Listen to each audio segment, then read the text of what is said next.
Welcome back to the Biggest Sports Pod. I'm your host, Drew. My other host, right over there. What's up? It's D. Good to see you again. This week is Super Bowl week. We're pumped. It's the 49ers versus the Chiefs. We're digging into that. Before we dig into any of that, though, be sure to hit that like button. Be sure to subscribe. Drop some comments below. Let us know your thoughts. We love it. Yeah, and I'm sorry for the video quality and the audio quality on my end this week. I'm live from New York, watching the Super Bowl this week in New York City. So go ahead and comment the bars that I should watch this Super Bowl at because I haven't had time to do some research. I'm sure there's 49ers bars out here. Not gonna lie, it looks like you're straight out of the cornfield from Jeepers Creepers. Yeah, it's getting a little sketch out here. I'm on the top of the Brooklyn Public Library to use their Wi-Fi, and it's getting a little dark and lonely. But Shout out, we shout had to out the get a pod Brooklyn off. Library. Yeah, we had to get the pod off. But let's just dig right into it. Kyle Shanahan showing up ready to party in Vegas, showing up tipsy to the fucking presser. I kind of like that he's showing up loose and like not really tense. I think it's gonna be a free flowing game plan from him. Yeah, I think honestly that's pretty good. So for those who don't know, it appears that Kyle Shanahan has showed up to one of the press days of the Super Bowl, a little sauced up, a little bit looser than normal. He was slurring his words a little bit. Some people thinks that he was drinking on media day. I love it though. I think that's awesome. I think you could even take it to Charvarius Ward talking before they made the trip, like, "Oh, I might have to turn up the first day we get there."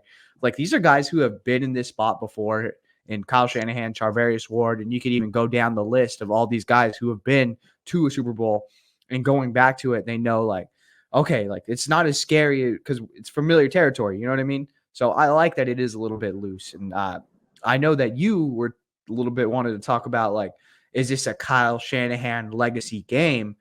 Do you want to dig on that side of it? Yeah, I just think he's been close. He's been knocking on the door for a while, and he needs to put some hardware in the cabinet. Like he needs to win some awards, and this is the perfect year where the Chiefs.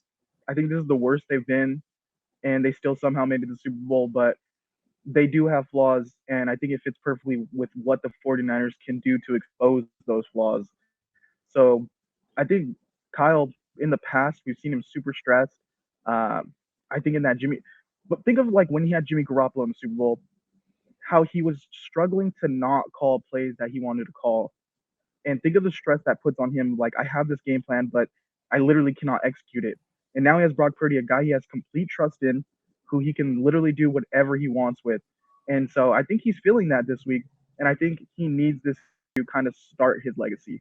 Even though he's been building on it with his reputation, like these are the games that you win to kind of put yourself in those some of the greatest coaches of all time category. And I know he's not there yet, but this is the start of that. Yeah, exactly. Just think about what a Super Bowl ring does for your legacy. It boosts you up into that pantheon. And we know that he is a guy who is relatively young by coaching standards. So once he gets this ring, he gets that monkey off his back. What is he really capable of?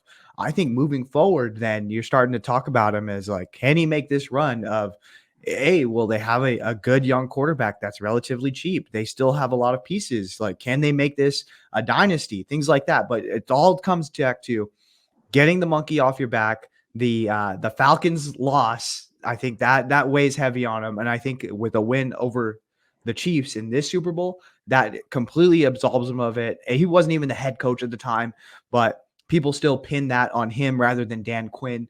And so I think, yeah, I think this opens up a world of possibilities for Kyle Shanahan. And I think then we start to actually talk about him amongst the greats. And I know that we talk about him now, like, and we hold him to this level as 49ers fans, but he's not there just because he doesn't have the hardware. You know what I mean? And how much would this hurt his legacy, losing again in the Super Bowl, getting so close? Where, I mean, let's face it, the team's stacked. The defense is playing great. Nick Bosa's playing great. McCaffrey's playing great. Debo's getting in there. Brandon Ayuk making amazing plays. Purdy's doing enough to win these games, not making as many mistakes as we've seen in the past with Jimmy Garoppolo. So I think this would really give people ammo to bash Kyle as a coach if he loses this game. Especially like, yeah, the Chiefs, they're throwing out Kadarius Toney back out there this week. Their defense hasn't been, it's been good, but I don't think it's been like special. Like, Mhm. I haven't looked at their defense and been like, wow, this defense will go down as one of the greats of all time that carried to Super Bowl. And their offense has struggled to put up points. So it's at the end of the day, yeah, you're going against Patrick Mahomes and Andy Reid, but I think this is your best shot for Kyle to win a title that he's had so far. And if he loses it, then that just opens the door to be like, all right, is this guy ever going to get over the hump? Yeah, it goes back to like the Billy Bean, my shit don't work in the playoffs. Like Billy Bean could put together this team, but obviously, like when it came to the postseason, it just couldn't get over that hump. But this is the perfect matchup for Kyle Shanahan. What did we both criticize the Bills and the Ravens for not doing? Running the rock, testing those linebackers, beating up that defense, understanding that Spagnola is going to put some crazy fucking blitzes together and confuse your quarterback. And guess what Kyle Shanahan does? He fucking runs the rock. If he loves anybody, he loves Christian McCaffrey. And I think this week he's going to put together just a signature Kyle Shanahan game, run the rock. I would not be surprised if Christian McCaffrey doesn't get like 24 carries this game. I think he's really going to put it to him. And I think that he is going to put his mark and be like, I did it the Shanahan way. Does that make sense? Yeah, I think it's perfectly set up for him to do that exactly. Um, Crazy how the Ravens didn't try to expose that run defense on the Chiefs, but if we know Kyle, like it was a complaint from us earlier in the season, thinking why are you running the ball 100 times a game with Christian McCaffrey? But now I'm like, this is the playoffs. Do it. Run the ball 50 times with McCaffrey. I don't care. Run him into the ground. We need to win this game, and McCaffrey is the key, and Debo's the key also. I think people are Yeah. going to underestimate Debo.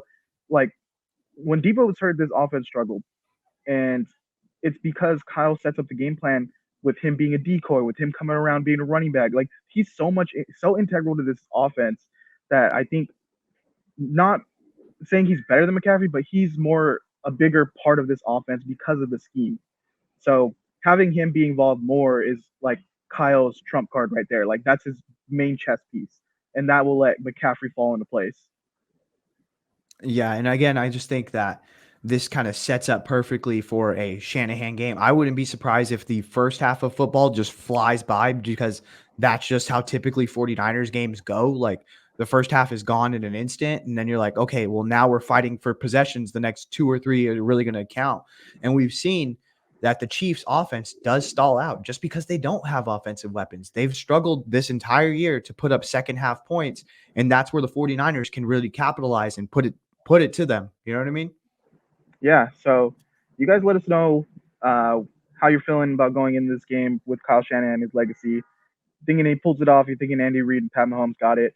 But let's move to the big matchup of this game, the quarterbacks. Patrick Mahomes versus Brock Purdy. The two quarterbacks everyone knew was going to be there at the end all year, right? Yep, The two of course. superstar quarterbacks. Literally, no one hates on them ever. But what do you expect? I guess we'll start with Brock, because yeah, he's been getting a lot of shade thrown at him as of late. The players have took it in stride. But what do you expect from Brock Purdy this game? I expect him to be the same Brock Purdy he's been the entire year. Cool, calm, collected, ready to make a play when he needs to make plays, ready to be mobile when he needs to be mobile. I think that's sneaky, like something that defenses don't really expect. I think Spagnola, of course, is going to really draw up some shit that he's never seen before. But Brock is the type of guy to make arrogant throws when needed. And he knows himself and he knows his capabilities. And I think that he will make plays. Realistically, what it's going to come down to is a few plays here and there. Can you convert on third down? Can you extend drives? Can you make sure that your guy gets the ball and can get an extra 1 or 2 yards? And so we'll see what he has. And I think that, again, just like the Kyle Shanahan talk, like we start to then, if Brock Purdy does win this Super Bowl, I think a lot of people are going to be like, well, it's because of his team. It's because of this. It's because of that. But then he's so young and he's already taken them to 2 NFC championships back to back. What can this guy really do? Look at this story. It's an awesome story. So I'm ready. I think that Brock is ready. I think that we're all ready to see what he can do, and I think he's going to shine pretty brightly. Yeah, I'm really excited to see Brock. I mean, And then that story coming out that Kyle said that Brock Purdy was their best quarterback when he was third stringer, and it's crazy. Like he's been showing this since day one. I loved the pick when we drafted him at first, and I gotta go pull up that tape so people believe me. I put it's on the show somewhere on this YouTube channel where I was saying Brock Purdy is the future the day he got drafted. So I just want to throw it out there. I mean, you can confirm you were a witness. Yeah, I seen it. He did say that, and I was like, "You're full of shit." And my vision has come true, and I definitely think he has a shot as long as he doesn't make some bad interceptions. And what we've seen from Brock in this playoffs is he's been clutch in crunch time, and that's what people were kind of criticizing before. We've lost a couple games at the end there, and he hadn't really had the opportunity to come back and win. And now we've seen it twice, and I think he's just going to be cool, calm and cool under pressure. And this is the perfect moment for him and that kind of attitude that he brings for this team. So, expecting a great game, and I'm expecting even if he struggles early to have that game-defining drive at the end. Yeah, and I think again it goes to the Kyle Shanahan conversation of why is Kyle so loose? Why, like we've seen the Jimmy Garoppolo experience where we got to the Super Bowl and it was really kind of in spite of Jimmy Garoppolo. And I hate to say that because he did have a good run with the 49ers, but even Kyle was like just tensed up the entire time, didn't really feel confident in it. You could see he has just all the confidence in the world when it comes to Brock Purdy. He's ready to let it rip. He's ready to, I'm not afraid to call this on third down. I know that you're going to make the right decision. Go ahead and go for it. The ball's in your hands. And so I think he's going to make that step. And I think ultimately, I think the 49ers are going to win this game. Yeah, and going to Patrick Mahomes and that Chiefs offense, a lot going on for Pat. I mean, we're not going to really dig into it, but obviously he's going through family struggles and people trying to ask him at the press conference about it. And now Kadarius Toney comes back and he's saying he wasn't bashing the Chiefs, so a little drama there. Travis Kelsey saying they tried to say that he made up the taper fade. Did you see that? Yeah. Yeah. So a lot of like weird storylines coming from the Chiefs, and for like the 49ers, it feels like they've been just hanging out, having a good time, and now they're going to get to business. But how do you think Patrick Mahomes is going to look in this game with an aging Travis Kelsey who's looked amazing in his playoffs, but now he brings back this receiving core that has been questionable? I mean, Patrick Mahomes does Patrick Mahomes things. And so I think he is going to be a tough son of a bitch to get down. I think that he is going to extend plays. He's going to find receivers after moving out of the pocket and just finding someone wide open. It's bound to happen with Patrick Mahomes. But where this defense can really kind of hone in is they're going to get after the quarterback. They're going to make those windows short because now our secondary is looking a lot better. And then two, one thing is the linebacking core is so underrated. It might be the best linebacking tandem in the game, and they're going to be all over Travis Kelsey. And so that's the one thing that we can't, like, I feel pretty good about is I think that they're going to be just draped all over Travis Kelsey this entire game, and he's going to have to find different people to really step up. And if you take that away, this receiving core is not that great. I have 19 and a half receiving yards this week, so I'm expecting him to go to some of these other guys. And good point about the linebackers because Oren Burks doesn't get any love like on from the media or anything. This guy he plays pretty good ball, and he contributes to that amazing linebacking squad. Oh, yeah, definitely. And where they're going to have exposure is on the back end, the safeties. Like, is Jair Brown going to be playing? Who's going to be playing at that safety spot? And how are they going to fare when you have the brightest lights on you in the biggest game of the year? Like, can you just hold your assignment, not get beat deep? Because we know Patrick Mahomes is going to test them. Like, we know ultimately when it's going to come down to it, he's gonna chuck it deep because even though they don't have the greatest weapons, they still have the greatest quarterback. Yeah, it's gonna be an exciting battle. I mean, the secondary, our corners at least are. I'm hoping Ambry Thomas comes in and plays a solid game. He's had a little bit of struggles, but I don't think you can move off him, especially loving Demo in the slot. Demo Lenore, just solid.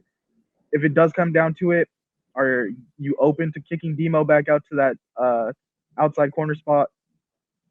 Yeah, I think But I mean, realistically, I'm not really too worried about any of those receivers, if I'm gonna be honest. Yeah, Like, they've been very inconsistent. They don't really score. Even in the back half of that Ravens game, they didn't really do a whole lot. So it's again, if you're gonna win any Super Bowl against the Chiefs, it has to be this year against this team. They're they've been the worst offense that they've been under the Mahomes era. They willed their way to get here, and now it's just time to put them to sleep. let's get it. Any predictions for the score of this game before we get into our Super Bowl MVP talk? Yeah, I mean, so the lines opened up and they were, I want to say it was 2.5. The 49ers were the favorites by 2.5. I wouldn't have taken that. I'm going to be honest. I'm not. But I know it shifted. It was at one point Chiefs won. Now I think it's back settled to 49ers -1. I think ultimately it's going to be a pick 'em game. Um, I think the 49ers end up winning by 4 points. That's exactly what I have. 49ers by 4. And Yeah. I think it could be too like 49ers up 2 scores and then a late touchdown brings it to within 4. Yeah, I could see that happening. I think the 49ers win it. I think they have too many weapons on offense. This team is too good. They have too many veterans. This defense is settled. We understand what we're going to give. We're going to give. We're going to bend, but don't break. I just think that ultimately the Chiefs' struggles in the second half to score points is going to catch up to them, and their inability to really stop the run. I think Christian McCaffrey is going to run all over him. So that's my score. I think 49ers win by 4 points.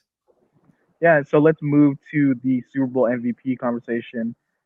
I think on the Chiefs end, I really just have Patrick Mahomes or Isaiah Pacheco potentially taking it home. Do you have any other options? I would on the Chiefs side, maybe Chris Jones because he Yeah, has been a monster. We've seen, was it the first game of the year this year where he had 4 sacks? yeah, something like that. So, like, yeah, we've seen his ability to just be a game breaker. They can move him to the other side. They can move him around. So I think that he has a very culpable, as well as what about Travis Kelsey? Yeah, but you figure if Travis Kelsey scoring touchdowns doing really good, Patrick Mahomes is doing really good too. And What I about just trust this? the quarterback. Travis Kelsey wins the MVP. He finds Taylor Swift. He gets down on Proposes. one knee and he proposes after winning the Super Bowl, winning MVP. And our girl, Taylor Swift, he just rides off and then he retires. And NFL fans everywhere pull all their hair out. It's a love story. Baby, just say yes. I don't know if that was a Taylor Swift song reference because I don't listen, but yeah, Not a Swifty, not a Swifty, not a Swifty. no, the Swifties are coming for us for sure. Uh, Going to the 49ers side, I think there's a lot of options here. Like Brandon Ayuk, Debo Samuel, McCaffrey, Brock Purdy, Kittle even. I really couldn't judge. And then even the defense, like Nick Bosa could get 3 sacks. It'd be amazing. Um, Fred Warner. Fred Warner. Yeah, Drake Greenlaw had 2 interceptions in the Packers game. What if he has a repeat performance? I wouldn't know who to put money on. Maybe McCaffrey is my best bet. I would say those are my two biggest one, McCaffrey, or because they're running the ball a lot, they're getting those linebackers out of their zone, out of space. George Kittle. I feel like it's going to be a heavy George Kittle day once they do the play action off of those runs because those linebackers are going to be beat up. George Kittle will probably have a day. Well, you guys heard it first here.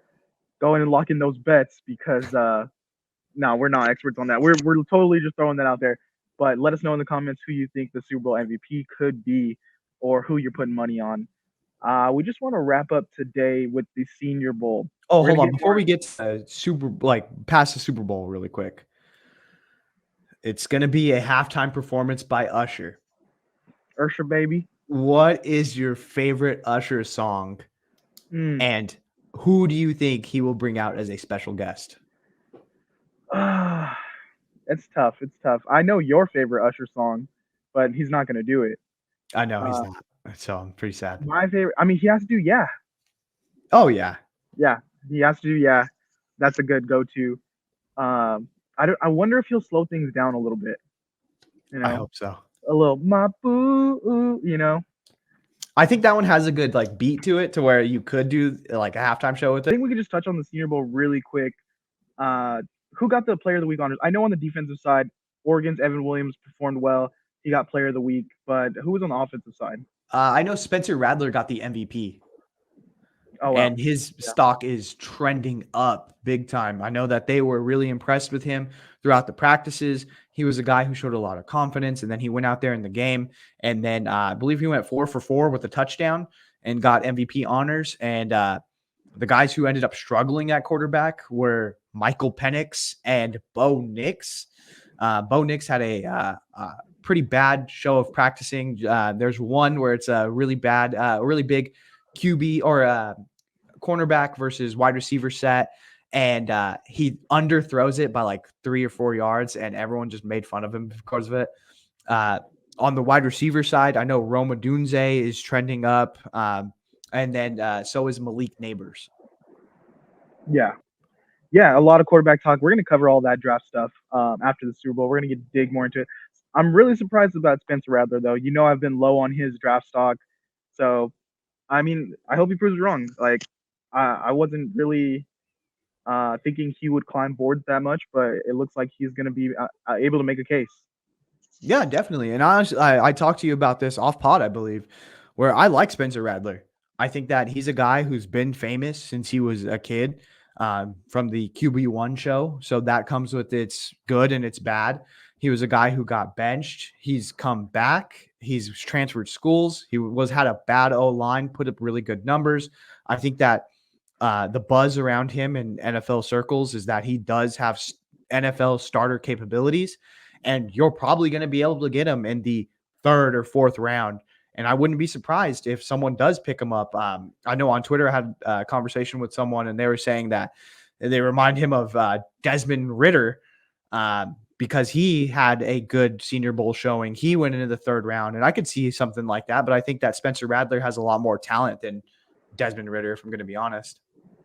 Yeah, and just wrapping up here, going back to Oregon's Evan Williams, because I was literally just telling you about this guy off pod that I thought he had potential and he was going to the Senior Bowl. He's from Fresno State, where he kind of got on my radar, and then transferred over to Oregon, played really well. He got the Player of the Week's honors on the defense side of the ball, voted by the wide receiver and running back teammates. So he was able to ball out and show it. Like, I think someone's going to get a steal in the draft with this guy. So he shows a lot of potential. Yeah, and are you surprised at the two quarterbacks struggling? Michael Penix struggled in practice, chose not to participate in the game. Bo Nix struggled in practice, yeah, through the whole week. What are your thoughts on that? I mean, these are two guys that I think they have the higher draft stock, not necessarily top of the top, but like first to second, late first to second round. And so I think they want to save their stuff for their pro days, you know? Yeah, I think that too. I think it's just all part of the evaluation going into the draft. I don't think that's going to make or break their status, but it does going to throw some red flags out there if you're a team evaluating them. Like, oh shit! All right, well, we got to take a deeper look. All right. Well, that's all we got for today. We will see you guys in the winner's circle after the Super Bowl. I'm gonna be in New York partying it up, watching the Niners win. So, I mean, how are you watching the game? What are you doing? I think we're going to be going over to our parents' house, watching it over there with them. So we're going to be living it up. All right, guys. Let us know where you watch the Super Bowl. Who you think's gonna win? Go ahead and like, comment, subscribe. Let's go Niners. Later.